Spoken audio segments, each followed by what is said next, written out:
great to be with you all again this morning. Loved listening to your joys and concerns, and the music and everything just seems to fit so well with the themes of love and loss this morning. Um, for the last several weeks, I've been pondering a story comes from the book of Leviticus. It's right smack in the middle of the Old Testament, and it's a story that has kept human beings questioning and exploring its meaning for more than 2,000 years. The main characters in the story are Aaron, who is the older brother of Moses, and two of Aaron's sons. Their names are Nadav and Abihu.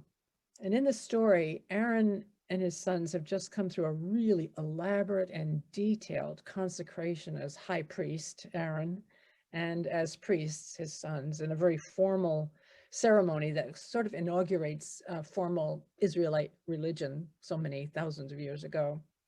And in the story, their duties are very clearly prescribed. There are a lot of restrictions and boundaries, as well as privileges that go along with their ordination and their consecration.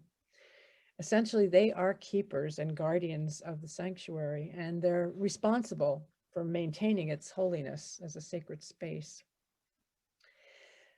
Very shortly after the ordination, the two sons bring their fire pans and incense into the sanctuary. But because in some way they exceeded the boundaries of their priestly roles, they die suddenly as a result of fire from the Holy One. I told you it was a difficult story. And their bodies are incinerated and their remains are removed to a place outside the camp. Because Aaron has been consecrated for his priestly role, Moses forbids him to bare his head and to tear his clothing in the traditional mourning practice. And this brief narrative ends with the terse statement, Aaron was silent. So for centuries, rabbinical scholars have tried to make sense of this brief and difficult story. But for today, I would just like to let the story be a springboard for thinking about the losses we've sustained in the last year and how we integrate those losses into our lives as we prepare to move ahead. The unexpected deaths and the restrictions on mourning practices in the ancient story seem really quite contemporary in the light of a year when so many human beings have been lost, and when memorial services and funerals have had to be limited or postponed until it's safer to gather again together to attend to our losses.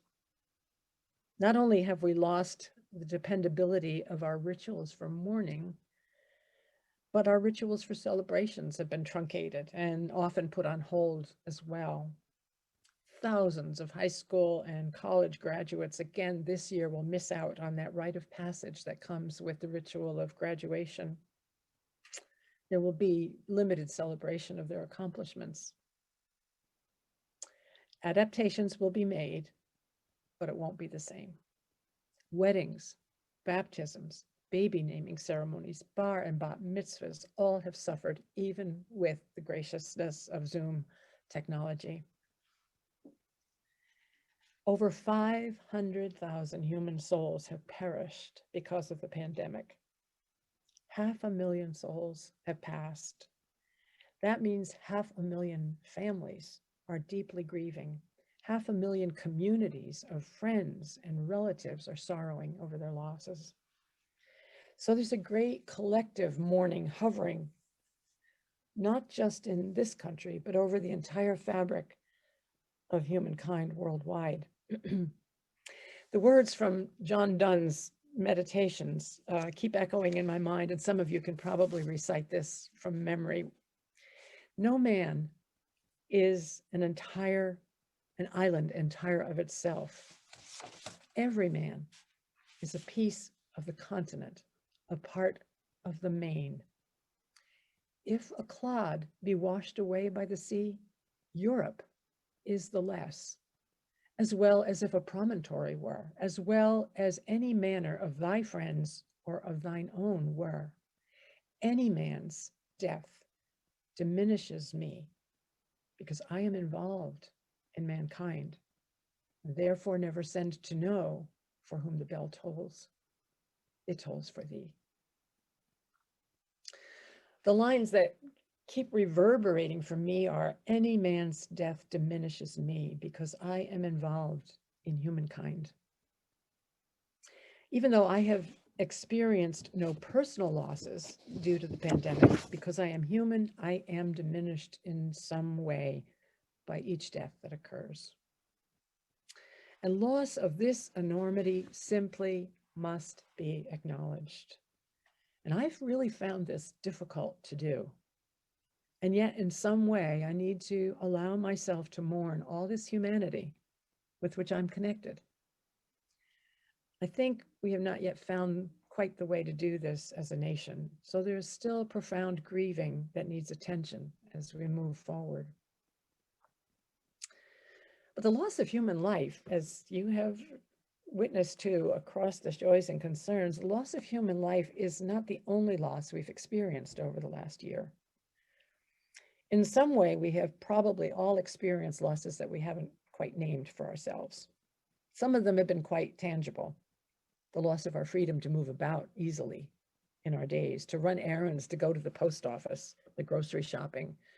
We experienced the loss of time with our loved ones, the loss of easy smiles hidden behind masks for more than a year, the loss of hugs and embraces that comfort us when we're down and that celebrate with us when we're joyful. Jobs and livelihoods have been lost. The freedom to go to restaurant for dinner with friends, the satisfaction of visiting in one another's homes. We've also lost a certain, I'm not sure naivete is the right word, but I'm going to use that. We've lost a certain naivete about food inequity, racial injustice, white supremacy, white privilege. If we were not fully aware of all of these before the pandemic, we cannot ever be so unconscious again. We've lost an ability to be certain about so many things. We can't even be certain that we're safe from the virus, even if we've been vaccinated. A bit more disturbing are the losses we are occasionally talking about without realizing that they are losses. I was listening to an interview with Molly Colvin, who is a neuropsychologist, on NPR earlier this week. And I heard other losses being described that I hadn't considered. Maybe you'll relate to this. She identified brain fog that so many of us have experienced, a loss of sharp cognitive functioning, easily forgetful, easily distracted, sometimes having difficulty finding words, putting things away in odd places, inability to concentrate, and so on.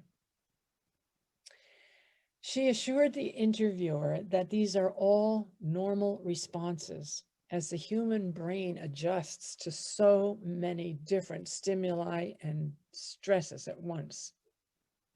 We've lost to some degree our ability to go on automatic pilot that we depend on for the most mundane activities. Even our loss of social connectedness contributes to this brain fog. Good news is that these losses should reverse themselves as we get closer and closer to some kind of normalcy again. In so many ways, so many human beings have lost a sense of personal value and meaning and self-respect as they've lost their ability to provide for their families, to pay their rent, to put food on the table. So what do we do in the face of so much loss? What do we do with so much loss? What we do with the loss and what we do with the hidden and unspoken sadness that tarnishes life when we take time to stop and to be with it.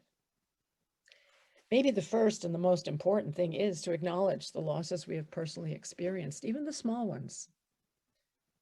By acknowledging them, I don't mean that we need to cling to them or hold on to them, but simply to let ourselves know that this particular loss is real.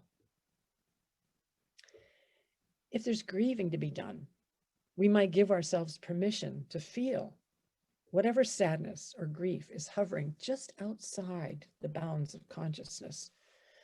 We might allow ourselves to attend to it and spend a little time with it. Even as things begin to open up again, the grieving is real. And it's healthy not to move past it too quickly. In our stoic New England perspective on life, grieving, permitting ourselves to cry, letting ourselves be comforted, allowing ourselves to feel our deep connection with the rest of humanity, all these things can sometimes be viewed as inconvenient and uncomfortable at best, and maybe something even to be avoided. Perhaps some of you have read Nancy Aroney's essay titled, "Hello, My Name is Grief," that appeared in the Vineyard Times on the 18th of March. It's a very wise and very personal account of her encounter with grief after her sister's death. If you've not read it, I commend it to you. She writes about how she evaded grief after her son Dan died a number of years ago, and how she attempted to do the same thing after her sister's more recent death. As she tried to fill her life with all kinds of activities to distract her from her grief, she developed a number of physical symptoms for which she sought all kinds of treatment and relief. And it was not until she actually wept and wailed and cried out her sorrow for her sister that her symptoms were relieved. Nancy wrote, "Don't stuff the sorrow, or it will take some form in your body." Her article hit pretty close to home for me, because over the last few weeks, actually since that 500,000 mile marker, I've experienced dull headaches, aching jaws, a weird sort of pressure, almost a pain in my left rib cage, almost enough to make me think I was having some kind of a heart episode. It was not until I decided to follow at Nancy's prompt to sit with the pain, focus on it, and let it tell me what was going on, so that I could finally let the grief move in my body and cry it out. I'm glad to report the headaches and the pain are gone. On the other side of the weeping and the actual acknowledgement of whatever the loss is and allowing ourselves to grieve it, on the other side of that comes clearer thinking, more creativity, more joy, more ability to see the rejuvenation of the earth rushing in around us. Sort of like moving from a black and white TV to full color again. Permitting ourselves to really be with the sadness and allowing ourselves to grieve in a way that's appropriate to each one of us opens us up more fully to the life around us and the potential for renewed life within us. We acknowledge this movement from sorrow to joy through our spring religious rituals as we celebrate the renewal of the earth after what seems like the death of the winter. Passover celebrates the movement from the death of slavery to the life of liberation. The vernal equinox brings us from the darkness of winter into the light and the renewal of spring. Easter celebrates the journey from death to resurrection, renewed life. All metaphors for the process we go through when we come through the pain of crisis and loss, and we come out on the other side as transformed people. Wisdom dictates that we slow down and not rush to resurrection, rather that we consciously immerse ourselves in the process. And that's all it is. It's a process of falling apart, experiencing the passing of what was, feeling the devastation, feeling and mourning the loss, and then moving through it to life on the other side. We need to fully experience the losses, but we do not have to stay in the loss and the grieving. A wise soul once said, "We will walk through the valley of the shadow of death, but we do not have to pitch our tents there. But we will be healthier if we pause on the way to pay attention as we move through that valley." As a high priest, Aaron had just as many restrictions on him as we may feel in our Stoic New England way of being. Because he was in a spiritual leadership role, he was not permitted to mourn the death of his sons in the customary way. Indeed, his only response was silence. We know more now. With John Donne, we can admit that we swim in a sea of loss and therefore in a sea of grief at some level.